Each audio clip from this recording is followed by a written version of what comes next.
Hi, and welcome back to my channel. If you're new here, my name is Vicki, and in today's video we're going to be setting up our January sinking funds, where we write out our sinking funds and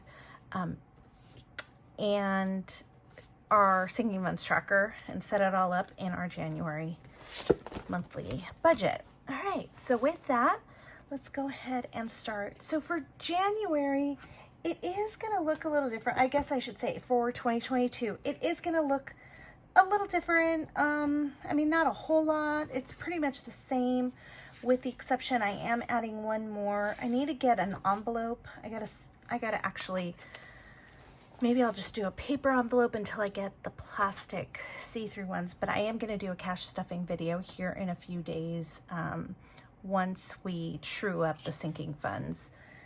So for now, let's go ahead and set this up.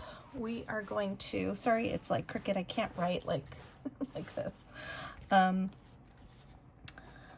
as I said in a previous video, I don't purchase stickers for this. I know I should, but I mean, I don't have to, but they do add up quickly. And I know a lot of people do it because they want their planner to look cute, and that's what inspires them, and I totally get that. I mean, it would inspire me too. But I just write mine out. Pretty plain and simple. All right. So, like I said, we're going to be adding one. We're going to change another.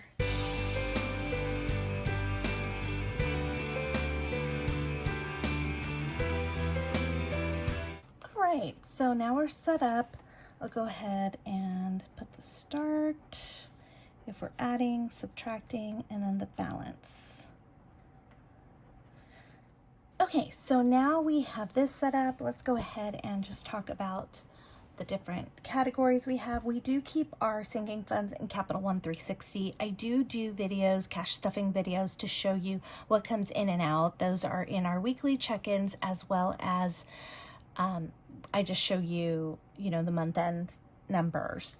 Okay, so the first one, this is in alphabetical order. It is not in the order in which I have them in for envelopes. So the first one is birthdays, and this one, I don't know. I go back and forth of whether to keep it in a sinking fund or having a cash envelope, just because sometimes I buy a gift card, sometimes I give cash. It just really depends.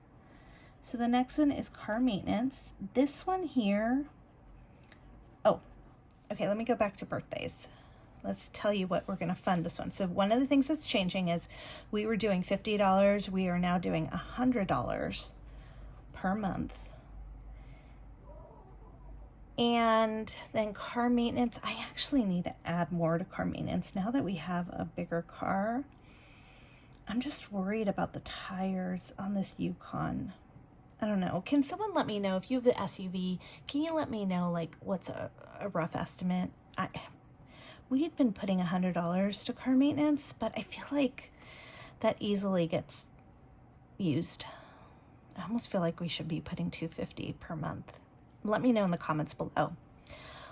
I should start by saying, before I continue, is that when you use sinking funds and you're starting out in your debt-free journey, like, let me just kind of go back to basics. If you're in a different part of your journey, I mean, we're already, if you're a Dmv Ramsey follower, we're on baby step 4, 5, and 6, I guess. We're mortgage-free, we're debt-free. I guess not really debt-free because we added the car back, but we're just in a different season of our debt-free journey. When we first started our debt-free journey, we did not have all these sinking funds. So when you look at all my lists, don't be like, oh my God, we need to be like her. No, you start out small, and there are things that you know that you need to save for, like Christmas. But some of this stuff, you don't have to do that. So that's my little rant. Okay, Dmv Renewals, we have 3 now. We're gonna do 40, but I'm thinking I need to up this to 60, just because I don't know what this new car is going to be. So just adding 20, we'll see if that's enough. Christmas, Christmas is going to be, we were doing 100 and we're now making it 250.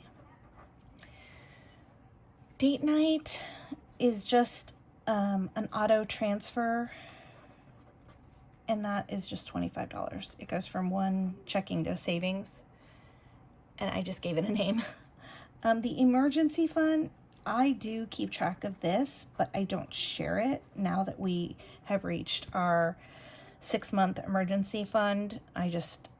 If you want to see kind of probably roughly what I have in it, check out my previous video on my annual expenses and emergency fund.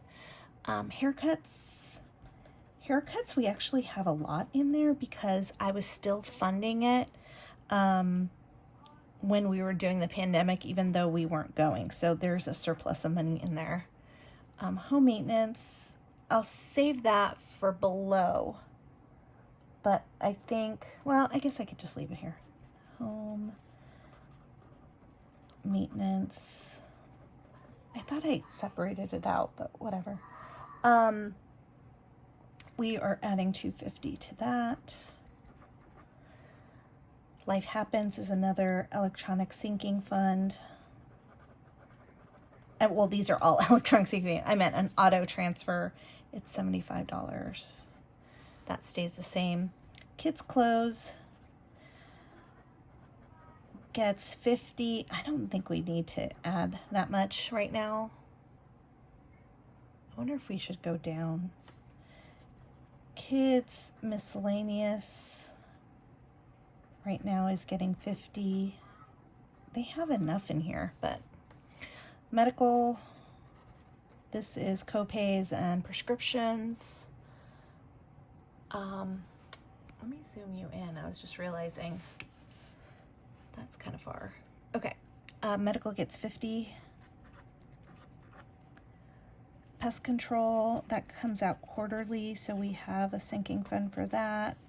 And then because we use Capital One 360, I just transfer this to our Capital One card when the charge comes through. It makes it so much easier. Property taxes, because we are mortgage free, we still have to save for our property taxes, which we save $500 a month. School, I'm leaving this here because we have a balance, but we are not funding school. Sports, we are putting $100 to sports. Summer, this is just for spending money. Putting 100 there.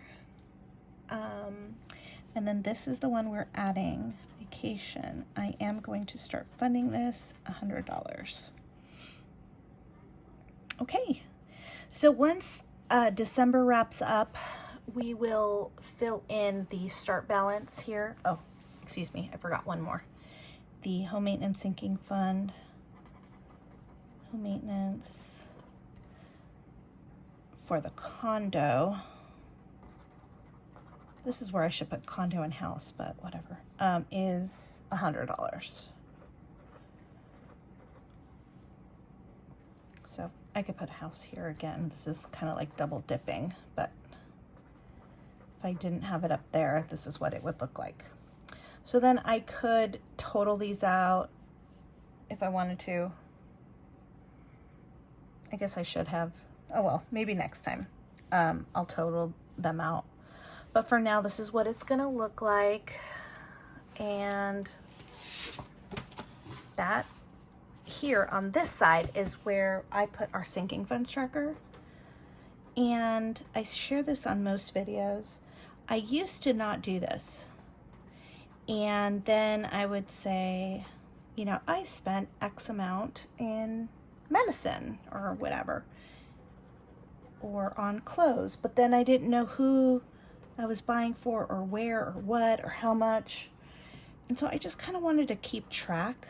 It is kind of nice to have this. And sometimes I do go back, especially during the month. So this is something that you will see me fill out week over week in my check-ins. And if you check my next video coming up on my December month end, you'll see how we ended up December for the Sinking Funds tracker. I didn't put every single line item for Christmas because like we blew the budget and whatever, and it was a lot, but at least you'll see all the other funds that we used. And then I do show like what comes out and then, you know, balances. So with that, that's the Sinking Funds video set up for January. And, you know, I'll go ahead after the fact and add some stickers and, you know, kind of play it up. But if you have any questions, let me know. If you have any questions about doing multiple sinking funds in Capital One 360, just know that I do have every single one of these in a separate sinking fund in separate accounts. That's the way I like to see it. Some people like to have a spreadsheet and just have one savings account. I know people worry about the 6 transfers within a month. I never have that issue. I've never had that issue, and I've had Capital One 360 since 2017.